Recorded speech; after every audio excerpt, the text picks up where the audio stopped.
Good evening बच्चों। आज हम लोग नवम क्लास का पहला अध्याय भूगोल का शुरू करने जा रहे हैं। इस अध्याय का नाम है location and extent. Location and extent Hindi में नाम है इसका स्थिति एवं विस्तार।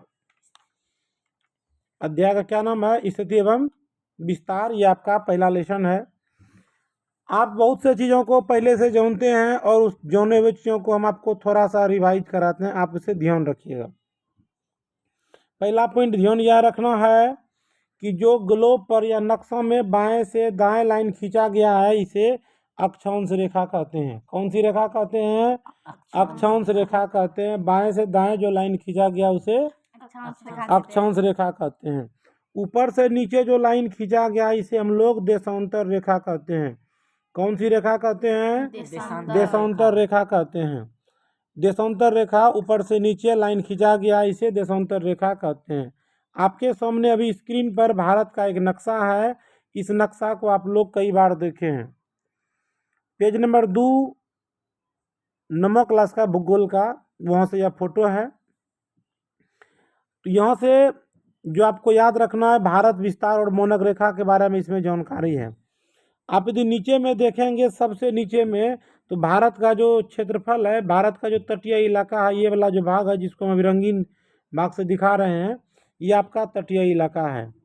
कौन सा इलाका है? तटीय इलाका है। यदि थोड़ा सा और पीछे जाके बात करें, तटीय इलाका है तो यहाँ पे यहाँ जो है भारत के पश्चिम वाले भाग में, भारत के पश्चिम वाले भाग में अरब सागर है। पश्चिम वाले भाग में कौन सा सागर है? अरब सागर है। पश्चिम वाले भाग में कौन सागर है? अरब सागर है। और ये वाला भाग पूरा भाग है जो बंगाल की खाड़ी के नाम से जाना जाता है। बंगाल के खाड़ी में यहाँ से लेके यहाँ तक जो भी आते हैं प्रदेश, ये आते हैं और यहाँ भी आपका बंगाल की खाड़ी तक आता है। यदि पश्चिम साइड से हम बात करें तो ये जो आप देख रहे हैं ये आपका, या जो आप देख रहे हैं ये आपका पश्चिमी तट है। यहाँ पे कुछ राज्यों के नाम हैं, आपको राज्यों का नाम याद रखना है। हम राज्यों के नाम पे पुनः याद दिलाते हैं आपको कौन कौन से राज्य। ये वाला सेक्शन कौन सा है? गुजरात का हिस्सा है। भारत में सबसे अधिक तटीय राज्य वाला प्रदेश गुजरात है। भारत में सबसे अधिक तटीय राज्य वाला प्रदेश कौन है? गुजरात है। सबसे अधिक कौन है? गुजरात है। गुजरात प्रदेश जो है भारत में सबसे अधिक तटीय राज्य वाला प्रदेश है। सबसे अधिक तटीय राज्य वाला प्रदेश है। आपको यह पॉइंट याद रखना है। गुजरात के जब नीचे आएंगे तो यहाँ पे आपको दूसरा एक महाराष्ट्र पड़ता है। महाराष्ट्र के बाद थोड़ा सा हिस्सा यहाँ पे गोवा पड़ता है, छोटा सा प्रदेश है। उसके बाद कर्नाटक आता है और नीचे में केरल आता है, करेला के जैसा उसकी आकृति। ये वाला सेक्शन में करेला, करेला के आकार का केरल है। यानी कि संख्या की बात करें, गुजरात, महाराष्ट्र, गोवा, कर्नाटक और केरल। पश्चिमी घाट पर कितने प्रदेश आते हैं? 5 प्रदेश आते हैं। अब हम पूर्वी प्रदेश की, पूर्वी घाट की बात बोलते हैं, पूर्वी तटीय भाग के। सबसे नीचे में ये वाला जो सेक्शन है यहाँ पे तमिलनाडु पड़ता है। तमिलनाडु बंगाल के खाड़ी के साइड में है। इसके ऊपर में आएगा तो आंध्र प्रदेश पड़ता है। इसके ऊपर में कौन है? उड़ीसा है। उड़ीसा के ऊपर में कौन है? बंगाल है। यानी कि पूरब दिशा में पूर्वीय तट पे 4 प्रदेश पड़ते हैं। एक बार पुनः नाम को याद दिलाते हैं। तमिलनाडु, आंध्र प्रदेश, उड़ीसा और बंगाल। ये कितने प्रदेश हो गए? 4 प्रदेश। कुल प्रदेश कितने हो गए? 9। पश्चिम साइड में 5, पूरब साइड में 4। ये प्रदेश हैं जो समुद्र से डायरेक्ट टच में है। तटीय प्रदेश कहते हैं। कौन सा प्रदेश कहते हैं? तटीय प्रदेश। हम लोग इससे आगे बढ़ते हैं और आपको याद रखना है भारत का जो अक्षांश विस्तार है वो निचला वाला हिस्सा अक्षांश ये है। इस अक्षांश को हम लोग देखते हैं। ये अक्षांश है, लिखा हुआ कितना? 8 डिग्री 4 मिनट। आपको याद रखना है भारत का जो तटीय सीमा है, भारत का जो तटीय सीमा है 8 डिग्री 4 मिनट है। छोटा सा बिंदु को डिग्री पढ़ते हैं और छोटा सा डैश को मिनट पढ़ते हैं। 8 डिग्री 4 मिनट। कितना डिग्री? 8 degree 4 minute. ये भारत का दक्षिणतम बिंदु कहा जाता है तटीय रेखा का। हम भौगोलिक क्षेत्र की बात कर रहे हैं। अब थोड़ा सा ऊपर चलते हैं, ऊपर में देखते हैं, ऊपर में इसी भारत का हमको दिखाया जा रहा है नक्शा के रूप में। भारत का जो ऊपरी अक्षांश है वो 37 डिग्री 6 मिनट है। यदि हम दोनों को मिला के बोले हैं तो भारत का जो अक्षांश विस्तार है 8 डिग्री 4 मिनट से 37 डिग्री 6 मिनट तक। कितना डिग्री? 8 डिग्री 4 मिनट से 37 डिग्री 6 मिनट तक भारत का अक्षांशीय विस्तार है। भारत का अक्षांशीय विस्तार है। अब देशांतर की बात करते हैं। यहाँ पर इस नक्शा में आप देख रहे हैं कि नक्शा में आप देख रहे हैं, जूम करके आप देखेंगे तो पता चलेगा कि भारत का जो ये पश्चिमी सीमा है, ये पश्चिमी बॉर्डर है, इलाका है, सबसे पश्चिम में यही है और सबसे पूर्व में ये वाला इलाका है। सबसे पश्चिम में कौन सा? ध्यान दीजिएगा, ये वाला सेक्शन सबसे पश्चिम में है और ये वाला सेक्शन सबसे पूर्व में है। तो सबसे पश्चिम में जो है गुजरात का कच्छ जिला है, वो देश का सबसे बड़ा जिला भी है। कच्छ जिला वो पश्चिमी हिस्सा में पड़ता है और उसका जो देशांतर विस्तार है 68 डिग्री 7 मिनट है। कितना डिग्री है? 68 डिग्री 7 मिनट से पूर्व की ओर बात करें 97 डिग्री 25 मिनट है। 97 डिग्री 25 मिनट है। यानी यहाँ से इसकी लंबाई भी दिया हुआ है 2933 किलोमीटर है। पूरब से पश्चिम भारत की कुल लंबाई कितनी है? 2933 किलोमीटर है। और उत्तर से दक्षिण भारत की लंबाई कितनी है? 3214 किलोमीटर है। 3214 किलोमीटर है। यह जो है आपका उत्तर से दक्षिण की लंबाई है, आपको यह भी याद रखना है। इसके अलावा आप इसी भारत के नक्शा में जब आप देख रहे हैं तो अब ये ध्यान दीजिएगा, ये बीच में एक लाइन दिया हुआ है डैश करके, बगल में मौनक यमोत्तर रेखा भी लिखा हुआ है। बगल में क्या लिखा है? मौनक यमोत्तर रेखा। भारत का जो आधा हिस्सा है वो पूर्वी और पश्चिमी के तौर पे यदि समझा जाए तो ये 82 डिग्री 30 मिनट का लाइन खींचा गया है। ये आपको याद रखना होगा, 82 डिग्री 30 मिनट। कितना डिग्री का? 82 डिग्री 30 मिनट का एक मौनक यमोत्तर रेखा खींचा गया है। और ये उत्तर प्रदेश में इलाहाबाद मिर्ज़ापुर एक जगह है, वहाँ से नैनी से, इलाहाबाद के नैनी से गुजरती है। ये बात आपको याद रखना, हर एग्जाम में पूछता है। भारत का मौनक यमोत्तर रेखा कितना डिग्री से गुजरती है? 82 डिग्री 30 मिनट से गुजरती है। कहाँ से? ये 5 राज्यों से भी गुजरती है। हमको इन बातों को भी ध्यान रखना है। तो इनके बाद अब भारत का यदि बुक के हिसाब से देखें तो आपको इन चीज़ों को ध्यान रखना है। क्या ध्यान रखना है कि भारत देश जो है आपका विश्व की प्राचीनतम संस्कृति में से एक है। भारत विविधता वाला देश है। भारत विविधता वाला देश है। सिंधु घाटी की प्राचीन सभ्यता भारत में ही विकसित हुई थी। सिंधु घाटी की प्राचीन सभ्यता भारत में विकसित हुई थी। यह देश का पहली नगरीय सभ्यता थी। भारत में पहला नगर सिंधु घाटी सभ्यता में विकसित हुआ था।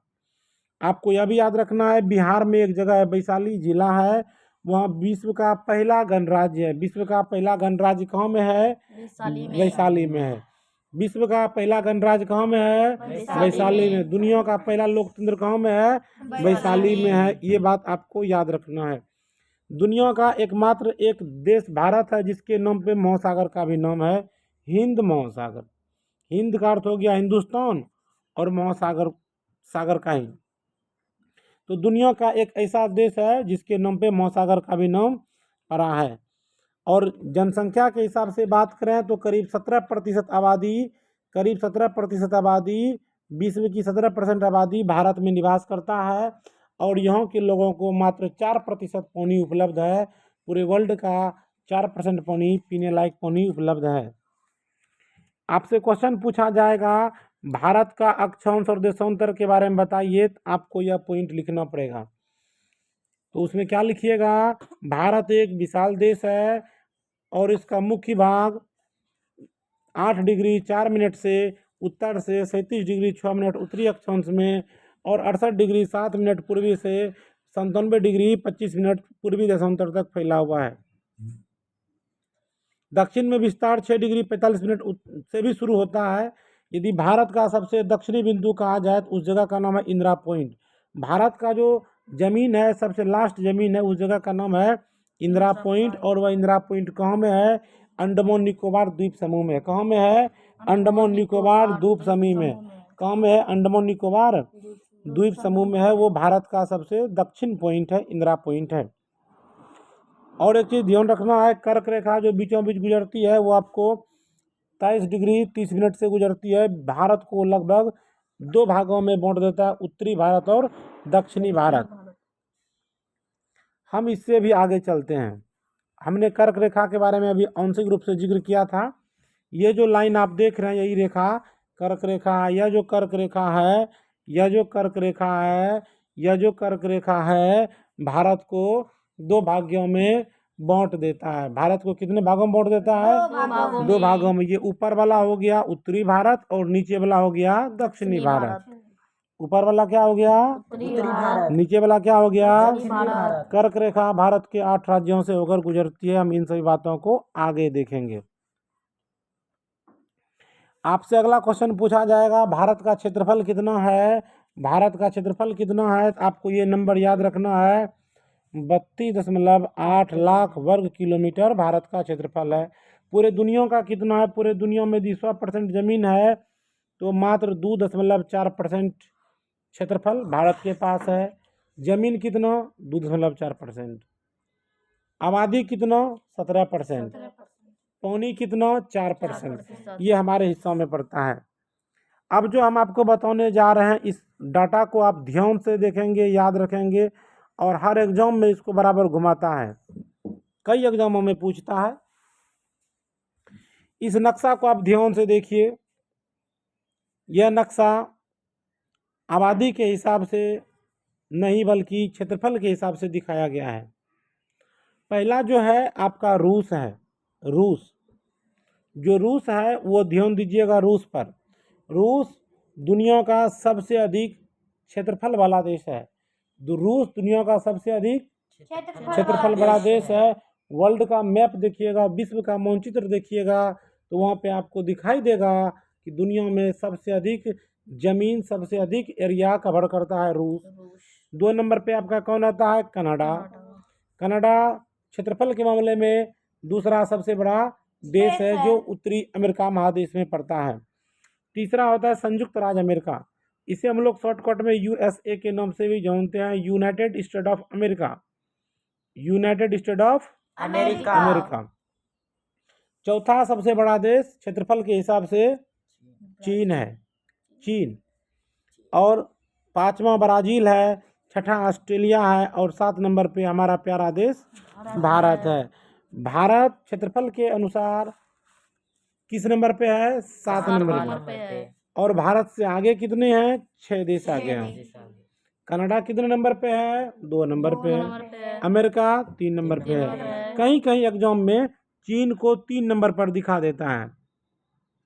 कहीं कहीं एग्जाम में चीन को 3 नंबर पर दिखा देता है कि चीन जो है क्षेत्रफल के हिसाब से तीसरा सबसे बड़ा देश है। लेकिन आपको एनसीईआरटी बुक के हिसाब से अमेरिका पर टच करना है। अमेरिका दुनिया का तीसरा सबसे बड़ा देश है। आपको इसको भी याद रखना है। हम लोग इससे आगे चलते हैं। अब आता है भारत का स्थल सीमा के बारे में। यदि स्थल सीमा को समझें तो इस प्रकार से हम समझ सकते हैं। आइए देखते हैं पहले स्थल सीमा के बारे में। भारत का जो स्थल सीमा है, जो तटीय इलाका था वो अलग हिस्सा था। हम अब स्थल सीमा की बात करते हैं। आपके सामने में ये जो भारत दिख रहा है, हम इसी भारत की बात करते हैं। इस भारत की बात करते हैं। ये जो भारत है, यहाँ गुजरात का जो ये वाला उत्तरी हिस्सा है, ये आपका स्थल सीमा है। ध्यान दीजिएगा, ये कौन सा सीमा है? स्थल सीमा है। स्थल सीमा की लंबाई कितनी है, हम इसको समझेंगे। ये वाला हिस्सा हमारा स्थल सीमा के तौर पे आता है। स्थल सीमा तटीय रेखा की लगभग दुगनी है। अभी जो हम ये वाला भाग रंगाए हैं, ई वाला भाग की लंबाई करीब 15,200 किलोमीटर है। यदि आप मेरे साथ सीखकर खींचिएगा और नापिएगा तो ये किनारा जिसको मैंने रंगीन दिखाया है, ये वाला किनारा गौर कीजिएगा, यह वाला किनारा, ये जो तटीय रेखा है, जो सूखा प्रदेश है, स्थलीय भाग है, यह वाला प्रदेश आपका तटीय रेखा है। और तटीय रेखा की लंबाई जो आप देखेंगे ये कितनी है, 15,200 किलोमीटर आपको याद रखना है। बताइए तटीय रेखा की कुल लंबाई कितनी है? 15,200 किलोमीटर की लंबाई है। 15,200 किलोमीटर की जो स्थल सीमा की कुल लंबाई है। तटीय रेखा की कुल लंबाई, तटीय रेखा का मतलब हो गया समुद्र के साइड का, और हमसे बोलने में शुरू में मिस हो गया, तटीय रेखा इसको कह रहे थे, वो स्थल सीमा था, स्थल सीमा बोलना था। स्थल सीमा की लंबाई था 15,200 किलोमीटर। ये जो आप देख रहे हैं ये तटीय रेखा, ये समुद्र के किनारे वाला रेखा, इसकी लंबाई 6,100 किलोमीटर है। कितना किलोमीटर है? 6,100 ये समुद्र के किनारे की लंबाई कितनी है? 6,100 किलोमीटर है, और स्थल सीमा की लंबाई 15,200 किलोमीटर है। तो देखिए लगभग में ये दुगना है। आपको याद रखना है स्थल सीमा की लंबाई लगभग क्या है? दुगना है। यानी कि जो अंतर्राष्ट्रीय इंटरनेशनल बॉर्डर है, वो इंटरनेशनल बॉर्डर की लंबाई, किनारे वाला जो सूखा प्रदेश है उसकी लंबाई लगभग दुगना है। आपको इसको याद रखना है। यदि तटीय रेखा में एक चीज और शामिल करना, कुछ ऐसा भी इलाका है जो समुद्री प्रदेश है, जैसे ये वाला भाग देखिए अंडमान है, ये वाला भाग निकोबार है, ये अंडमान है और एक भाग निकोबार है। यदि भारत के जो यह जो है भारत के दक्षिण पूर्व भाग में पड़ता है, ये ऊपर वाला भाग अंडमान है, नीचे वाला भाग निकोबार है। ये भी तो किसी न किसी, इसके चारों बगल भी ना समुद्र के किनारे हैं, तो इसकी लंबाई को शामिल कर लेते हैं। तो तटीय रेखा की कुल लंबाई आपको 7,516.6 किलोमीटर एकदम याद कर लीजिए मोबाइल नंबर की तरह। जिस प्रकार से आपको अपने पापा का मोबाइल नंबर याद है, उसी प्रकार से आपको यह नंबर भी याद करना होगा। हम आपको याद दिलाते हैं। हाँ, 7,516 किलोमीटर समुद्र तट की कुल लंबाई है। यदि पूछा जाए तटीय रेखा की कुल लंबाई कितनी है, 7,516 किलोमीटर कुल लंबाई है। यानी कि ये वाला, ये जो हम लोग अभी 9 गो तटीय राज्य बोले, उनकी कल लंबाई 6100 किलोमीटर, और शेष आपका दोनों मिला के 7,516 किलोमीटर की लंबाई होती है। और स्थल सीमा की लंबाई कितना बताया गया था? 15,200 किलोमीटर। जो सूखा इलाका उसकी लंबाई आपको 15,200 किलोमीटर है। एकदम मोबाइल नंबर की तरह से याद रखेंगे। हम लोग आगे चलते हैं। आप जब नक्शा देखेंगे तो भारत का जो दक्षिणी भाग है वो एक त्रिकोणाकार में है, 3 भागों से घिरा हुआ है। तो आप एक नया शब्द जानिए, समुद्र का जो भाग स्थलीय सीमा से निकला हुआ हो और 3 भाग समुद्रों से घिरा हुआ, उसको अंतरीप भी कहते हैं। आप भारत को अंतरीप भी कह सकते हैं। भारत को क्या कह सकते हैं? अंतरीप। इसको ऐसे समझिए, हम लोग चलते हैं भारत के नक्शा पर, हम उस नक्शा से समझते हैं।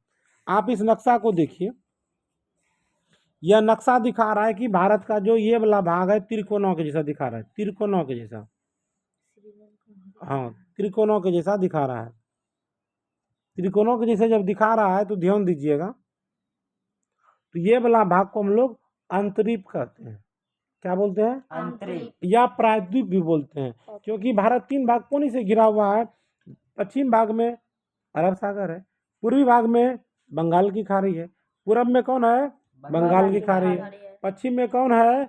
अरब सागर है, और दक्षिण में कौन है? हिंद महासागर है। एकदम इसको चौधी की तरह याद कर लीजिए। भारत के पूरब में कौन है? बंगाल की खाड़ी है, पूरब में कौन है? बंगाल की खाड़ी है, पश्चिम में कौन है? अरब सागर है, और दक्षिण में कौन है? हिंद महासागर है। दक्षिण में कौन है? हिंद महासागर है। आपको ये याद रखना। उत्तर में हिमालय है, आप उसको जान ही रहे हैं। हम लोग इससे भी आगे चलते हैं। अगला जो हमको समझना है, भारत के प्रायद्वीप होने, आपसे पूछा जाएगा भारत को आप प्रायद्वीप क्यों कह रहे हैं? भारत को क्या कह रहे हैं? प्रायद्वीप। परीक्षा में पूछता है भारत के प्रायद्वीप के क्या कारण है। अभी मैंने आपको बताया कि भारत के पूरब में कौन है? बंगाल की खाड़ी।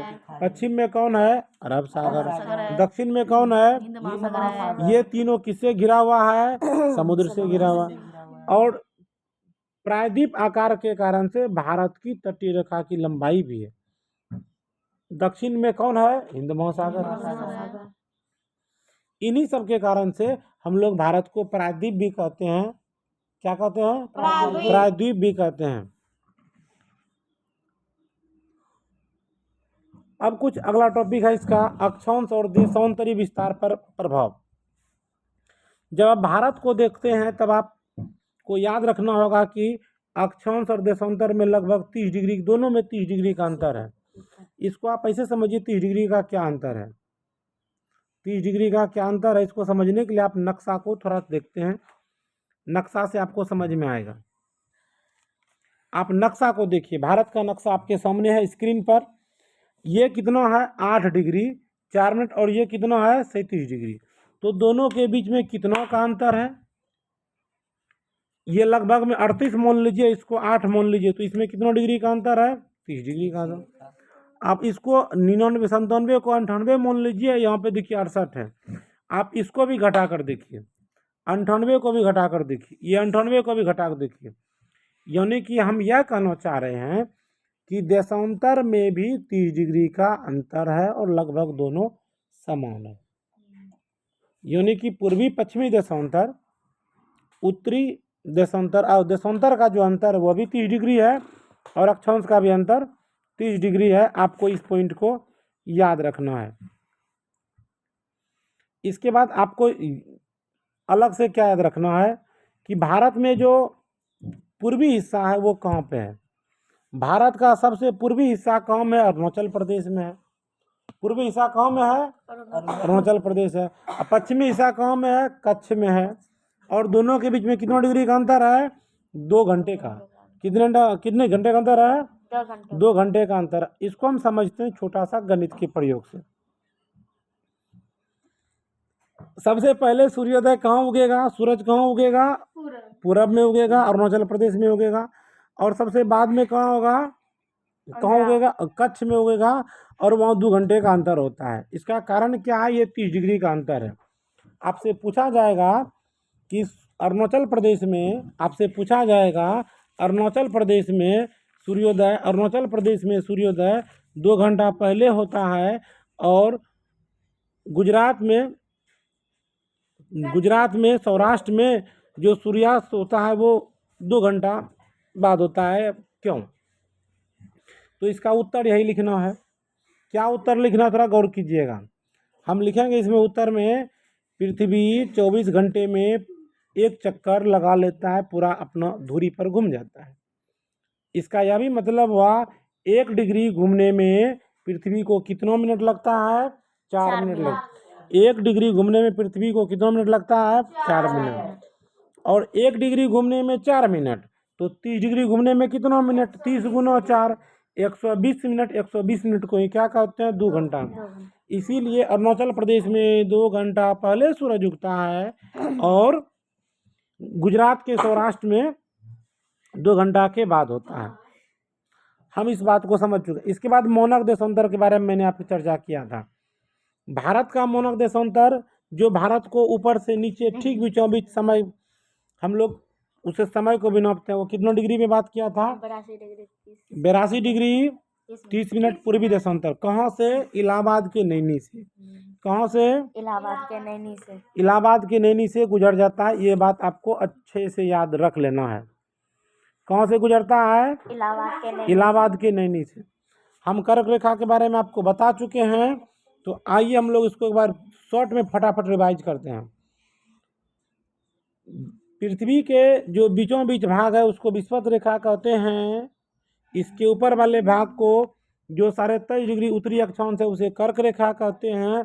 और यह भारत के बीचों बीच गुजरती है, और भारत को लगभग 2 भागों में बांट देती है। बिहार से नहीं गुजरती है, झारखंड से गुजरती है।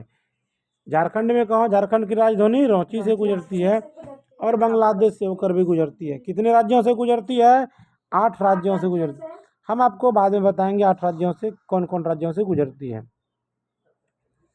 इससे हम आगे बढ़ते हैं। भारत का जो ग्रीनविच स्टैंडर्ड टाइम है वो 5.5 घंटा आगे है। भारत का जो स्टैंडर्ड टाइम है, हम लोग का जो समय है वो मौनक यमयोत्तर रेखा से 5.5 घंटा पूरब में है, 5.5 घंटा आगे है। 5.5 घंटा हम लोगों का घड़ी आगे है। कहाँ से? यमयोत्तर रेखा से, प्रधान यमयोत्तर रेखा से। भारत और विश्व के बारे में हम कुछ आपके लिए आसान क्वेश्चन बता रहे हैं, छोड़ रहे हैं।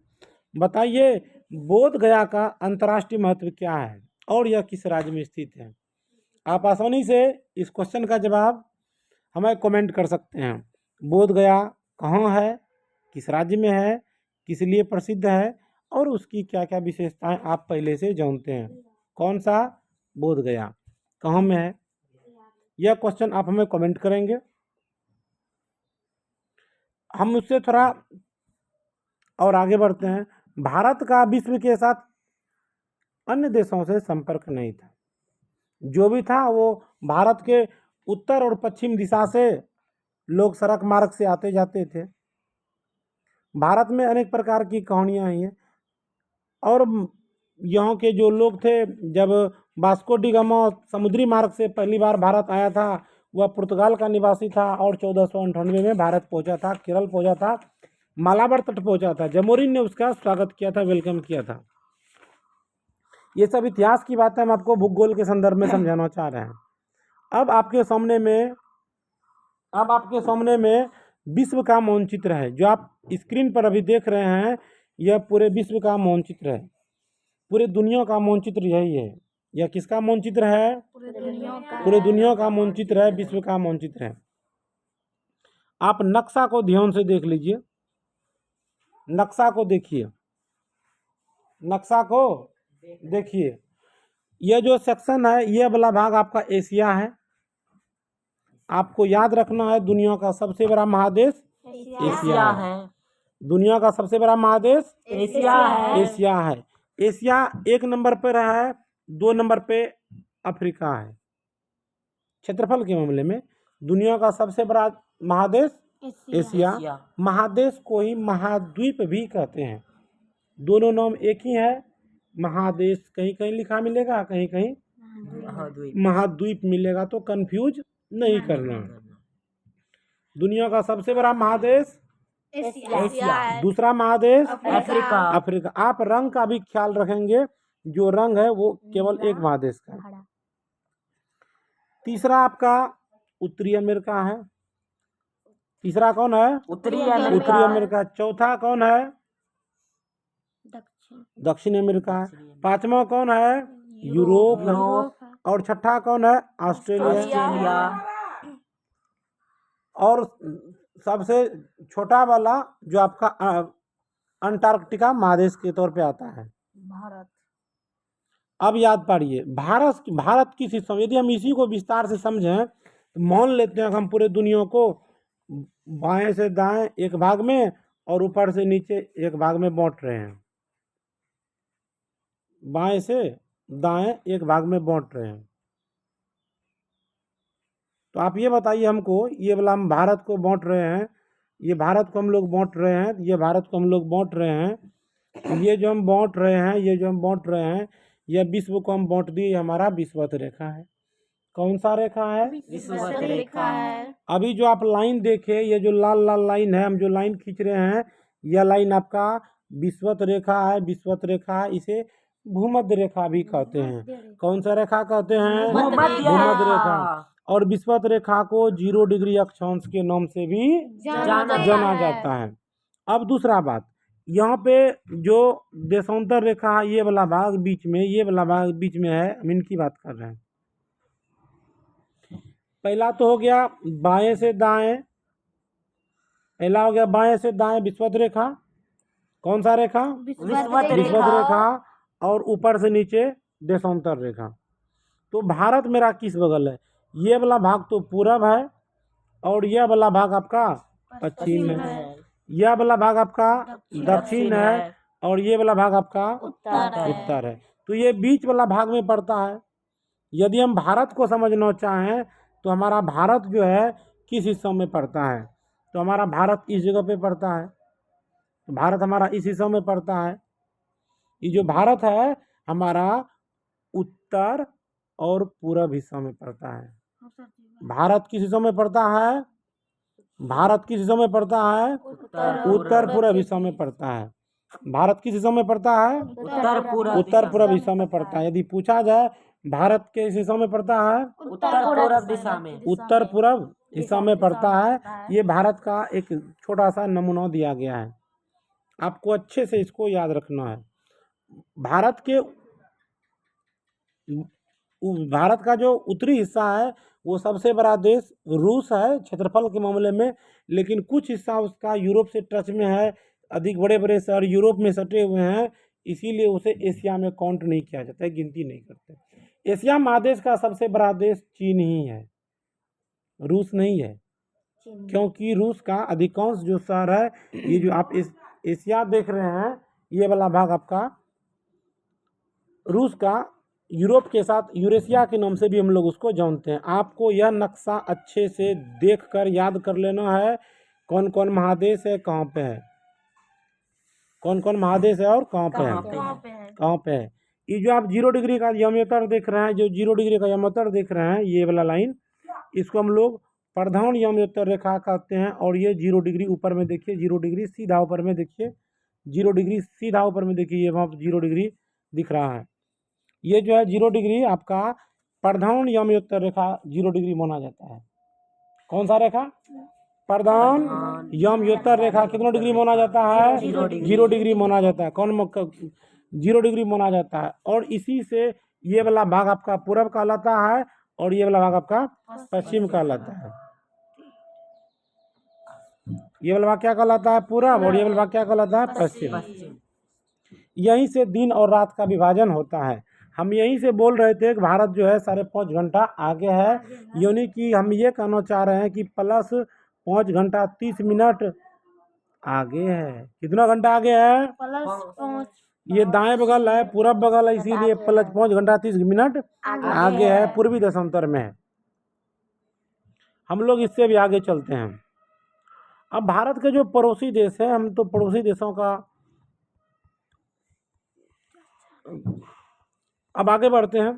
पड़ोसी देशों का चर्चा तो हम नहीं किए, अब भारत के पड़ोसी देशों के बारे में शॉर्ट में हम लोग देखेंगे। भारत के पड़ोसी देश कौन कौन हैं?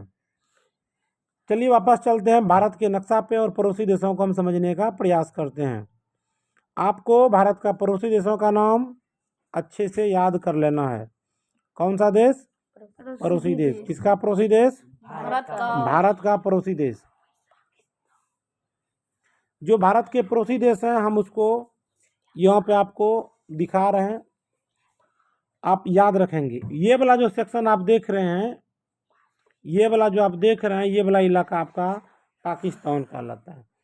हम इस दिशा से आते हैं। भारत का पहला पड़ोसी देश कौन है? पाकिस्तान।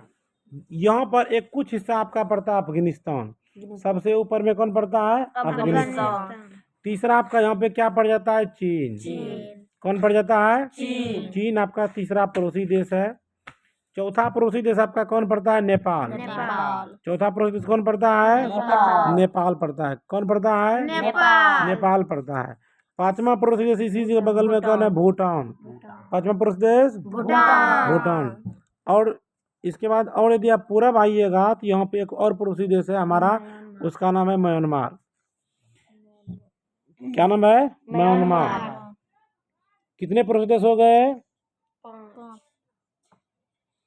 पाकिस्तान 1, अफगानिस्तान 2, चीन 3, नेपाल 4, भूटान 5 और म्यांमार 6 पड़ोसी देश हो गए।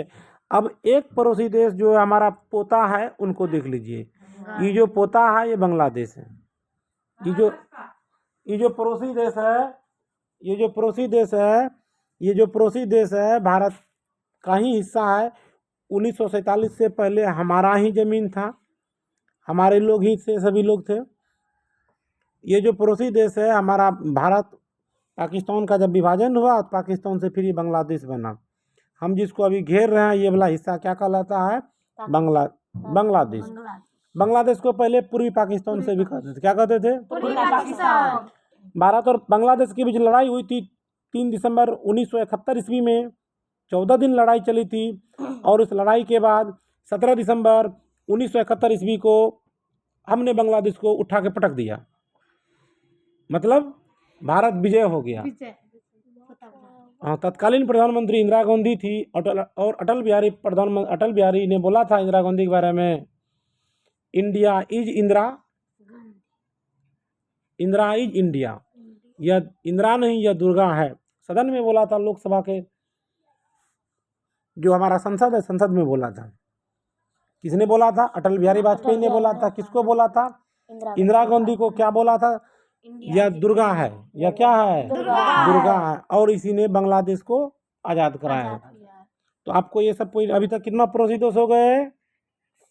7। एक और हमारा निकटतम पड़ोसी देश है जो हमारे साथ अलग भी है, श्रीलंका। ये हमारे इस पड़ोसी देश का नाम है श्रीलंका। क्या नाम है पड़ोसी देश का नाम? श्रीलंका। ये भारत का लाल वाला जो आप देख रहे हैं ये भारत का हिस्सा है, यह भारत का हिस्सा है, यह श्रीलंका वाला हिस्सा है। यहाँ पे जो है पानी है, बहता है, समुद्र का मार्ग से जुड़ा हुआ है। इसको हम लोग पाक जल डमरू मध्य कहते हैं। कौन डमरू मध्य कहते हैं? पाक जल भारत। हाँ, यदि हम बात करें ये आपका भारत है और ये आपका श्रीलंका है, तो भारत और श्रीलंका पाक जल डमरू मध्य से अलग होता है। भारत और श्रीलंका किससे अलग होता है? पाक जल डमरू मध्य से अलग होता है। यहीं पर हमारा भारत का सबसे अंतिम सिरा है धनुषकोटी। कौन कोटी? धनुषकोटी श्रीलंका की ओर जाने वाला एक मार्ग भी है और यह समुद्र में रेल मार्ग बिछाया हुआ है। भारत से सामान श्रीलंका को पहुंचाया जाता है। क्या आप जानते हैं श्रीलंका का राजधानी कहाँ है? बिना गूगल में सर्च किए ईमानदारी से आप हमें कमेंट कीजिए, मुझे आपके कमेंट का इंतजार है। श्रीलंका की राजधानी कहाँ है? हालांकि इसे मोतियों का द्वीप कहते हैं। ये भारत के पड़ोसी देशों से हम आगे चलते हैं और आपको पड़ोसी देशों को याद रखना था। इनके बारे में चर्चा कर चुके हैं, ग्लोब के बारे में भी चर्चा कर चुके हैं। हम बात करेंगे सार्क के बारे में। किसके बारे में बात करेंगे? सार्क के बारे में। भारत के पड़ोसी देश पर आते हैं। दक्षिण एशिया महादेश का भारत एक प्रमुख देश है, यह बात हम क्लियर कर चुके हैं। दक्षिण पूर्व में है, उत्तर पूर्व में है। भारत विश्व के किस हिस्सों में है? उत्तर पूर्व में है, लेकिन एशिया के हिसाब से देखिएगा तो वो दक्षिण पूर्व में आता है। भारत और भारत के पड़ोसी देशों के साथ एक समूह बनाया था। उस समूह को हम लोग सार्क के नाम से जानते हैं। सार्क का स्पेलिंग SAARC होता है। S का मतलब होता है साउथ, A का मतलब होता है एशियन, फिर से A का मतलब होता है एसोसिएशन, R का मतलब होता है रीजनल और C का मतलब होता है कॉरपोरेशन। सबको मिला के बोलेंगे south Asian association for regional corporation. Bharat की जो स्थल सीमा है, जमीन वाली सीमा है, टच में है, बॉर्डर जो है इंटरनेशनल बॉर्डर है, कितने राज्यों को छूती है? 7 राज्यों को। कितने राज्यों को? 7 राज्यों को। हम इनके बारे में चर्चा कर चुके हैं। श्रीलंका और मालदीव दो पड़ोसी देश हैं। श्रीलंका और मालदीव दो पड़ोसी देश हैं जो हिंद महासागर में है। कहाँ में है? हिंद महासागर में है। कौन? श्रीलंका और कौन? मालदीव। ये द्वीप पड़ोसी देश है, यानी कि 7 2 कितना हो गए? 9।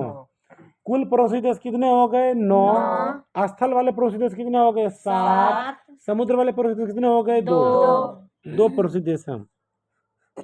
श्रीलंका भारत से मन्नार की खाड़ी से अलग होता है और पाकिस्तान जल संधि के द्वारा अलग होता है। हमने आपको बताया था भारत का जो भारत और श्रीलंका के बीच जो सबसे मेरा देश का अंतिम हिस्सा है वो धनुषकोटी एक जगह है, वहीं से श्रीलंका की दूरी मात्र 24 किलोमीटर है। आप नाव से श्रीलंका जा सकते हैं। कहाँ से? धनुषकोटी से श्रीलंका जा सकते हैं। धनुषकोटी से श्रीलंका जा सकते हैं। जम्मू कश्मीर एक ऐसा क्षेत्र है जो भारत अफगानिस्तान और चीन को टच करता है। भारत अफगानिस्तान और चीन को टच करता है।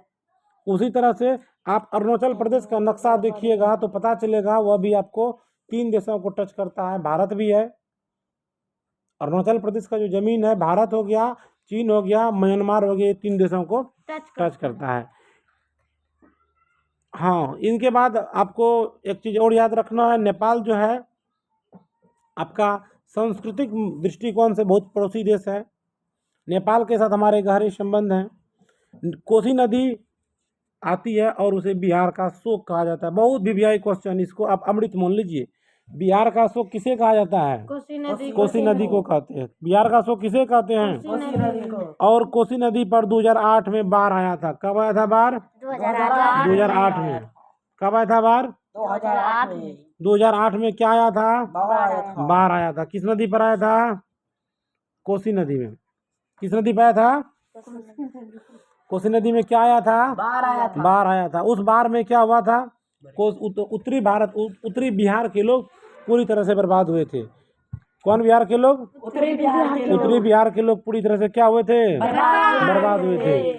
आप लोग भारत का नक्शा को एक बार ध्यान से देख लीजिए और इसे याद कर लीजिए कहाँ पे कौन सा इलाका है। हम लोग इनसे आगे चलते हैं। जो अब हम आपको 3 छोटे छोटे क्वेश्चन बताने वाले हैं, इन क्वेश्चनों को भी ध्यान रखिएगा। ये बाउंड्री लाइन के बारे में क्वेश्चन पूछता है। बाउंड्री लाइन के बारे में क्वेश्चन पूछता है। पहला आता है मैकमोहन रेखा। कौन सी रेखा? मैकमोहन रेखा। ये मैकमोहन रेखा कहाँ है? उत्तर तरफ है। भारत और चीन के बीच एक लाइन खींचा गया है, उसी का नाम है मैकमोहन रेखा। आपसे पूछा जाता है, बताइए मैकमोहन रेखा किन देशों के बीच खींचा गया है? मैकमोहन रेखा किन देशों के सीमा रेखा का नाम है? उत्तर होगा भारत और चीन। ऐसे भी पूछा जा सकता है, भारत एवं चीन के बीच की सीमा रेखा का क्या नाम है? मैकमोहन रेखा। बस वो अरुणाचल प्रदेश में है। एक अंग्रेज अफसर थे मैकमोहन साहब, उन्होंने ही रेखा का निर्धारण किया था भारत और चीन के बीच अरुणाचल प्रदेश को लेके। इसीलिए उसी के नाम पे हम लोग याद करते हैं। मैकमोहन रेखा किधर है? उत्तर दिशा में। भारत और चीन को कौन निर्धारित करता है? मैकमोहन रेखा। इसी तरह से भारत और पाकिस्तान के जो बात कीजिएगा तो वो भारत और पाकिस्तान का जो रेखा का निर्धारण किया था वो किसने किया था? मैकमोहन ने नहीं किया था। भारत और रेड क्लिफ क्या नाम बोले? रेड क्लिफ एक अंग्रेज अफसर थे, उन्होंने ही भारत और पाकिस्तान के बीच बंटवारा के बाद रेखा खींचा था। इसीलिए भारत और पाकिस्तान के बीच के रेखा का नाम क्या रखा गया है? Red Cliff line. कौन सी लाइन? Red Cliff line. आपको याद रखना है। भारत और पाकिस्तान के बीच सीमा रेखा का क्या नाम है? Red Cliff line. आपको यह पॉइंट बहुत अच्छे से याद रखना है। Red Cliff line. कौन सा line? Red Cliff line. Bharat और पाकिस्तान के बीच कौन सा लाइन? Red Cliff line. किसके बीच में है? भारत और पाकिस्तान के बीच में कौन सी लाइन? रेड क्लिफ लाइन खींचा गया है। ये बात आपको याद रखना। भारत और अफगानिस्तान के बीच भी रेखा खींचा गया है, उसका नाम है ड्यूरंड रेखा। कौन सा रेखा? इस प्रकार से हमारा 9वीं क्लास का भूगोल का पहला लेसन समाप्त होता है। आइए हम लोग अब कुछ क्वेश्चनों का डिस्कस करते हैं। फटाफट जवाब दीजिएगा। कम से कम समय में अधिक से अधिक क्वेश्चनों को टच करना है। क्वेश्चन नंबर 1 आपके सामने स्क्रीन पर। क्षेत्रफल की दृष्टि से भारत का विश्व में कौन सा स्थान होगा? 7वां। भारत का अक्षांशीय देशांतर विस्तार में कितने डिग्री का अंतर है? 30 डिग्री का। कितने डिग्री का अंतर है? 30 डिग्री का। नेक्स्ट क्वेश्चन आपके सामने स्क्रीन पर। क्वेश्चन नंबर 3 का जवाब तुरंत दीजिए। भारत का मानक मध्योन रेखा का क्या नाम है? 82 degree 30 minute. 82 degree 30 minute. 82 degree 30 minute. मोनक मध्योन रेखा का नाम है। नेक्स्ट क्वेश्चन आपके सामने स्क्रीन पर क्वेश्चन नंबर 4। क्वेश्चन नंबर 4 को पढ़िए। भारत की स्थलीय सीमा रेखा तटीय सीमा रेखा की लगभग कितनी बड़ी है? लगभग दुगनी बड़ी है। कितनी बड़ी है? दुगनी बड़ी और है। कितनी लंबाई बताया था? स्थल सीमा की 15,200 किलोमीटर। तटीय रेखा की लंबाई 6100 किलोमीटर। 6100 kilometre 6100 kilometre. और कुल लंबाई बोला था 7516 किलोमीटर। याद हुआ? कुल लंबाई स्थल सीमा का 15,200। तटीय रेखा की लंबाई, समुद्री सीमा की कुल लंबाई 7516.6 किलोमीटर है। आपको ये भी, और यहाँ का लास्ट ऑब्जेक्टिव क्वेश्चन है, भारत और चीन के बीच सीमा रेखा का क्या नाम है? सही उत्तर क्या होगा? McMahon line. कौन सा लाइन? McMahon line. चलिए, यहाँ पे आपके सामने स्क्रीन पर 5 क्वेश्चन है भरने वाले, फटाफट जवाब दीजिएगा। क्वेश्चन नंबर 1, भारत का क्षेत्रफल डैश है। कितना क्षेत्रफल है? 32.8 लाख वर्ग किलोमीटर। और जो भोग यहाँ पे भराएगा 32.8 लाख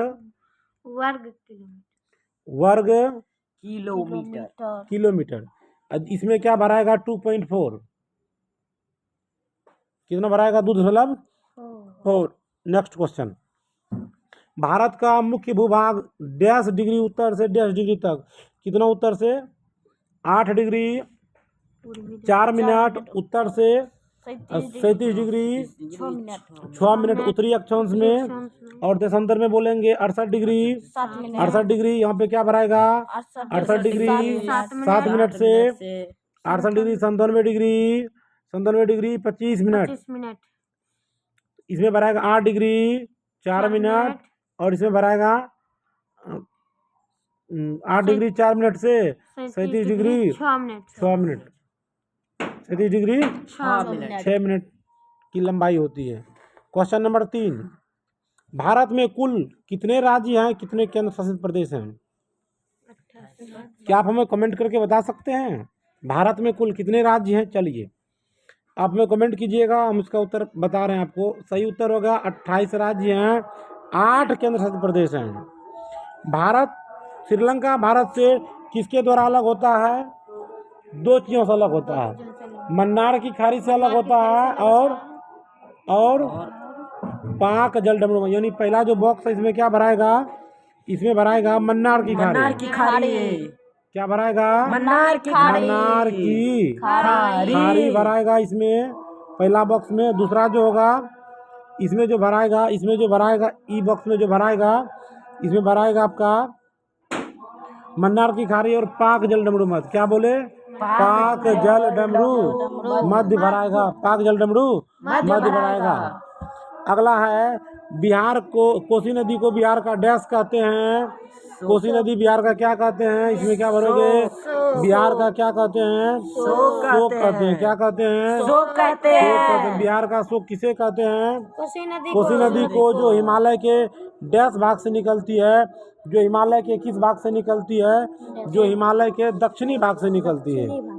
किस, लेकिन यहाँ पूछ रहा है, भाग नहीं पूछ रहा है, जो हिमालय के किस पर्वत से निकलती है? हिमालय के किस पर्वत से निकलती है? यहाँ पे पर्वत के बारे में पूछ रहा है। और हिमालय में 4 पर्वत श्रेणियां हैं। हिमालय में 4 पर्वत श्रेणियां हैं। जगह का नाम है गोसाई थान, आपको याद रखना है। लेकिन पूछ रहे हिमालय के डैश पर्वत से, हिमालय के डैश पर्वत से, हिमालय के दक्षिणी पर्वत से डाल सकते हैं इसका सही उत्तर। या आप हमें सही उत्तर कमेंट करेंगे, आपके कमेंट का हम इंतजार करते हैं। मिलते हैं अगले वीडियो में, तब तक के लिए जय हिंद जय भारत। उम्मीद करते हैं कि आपको यह वीडियो पसंद आया होगा। जो बच्चे नए हैं वो हमारे चैनल को लाइक करें, सब्सक्राइब करें, और जो कुछ पूछना हो जाता है आप हमें कमेंट करें। तब तक के लिए जय हिंद जय भारत।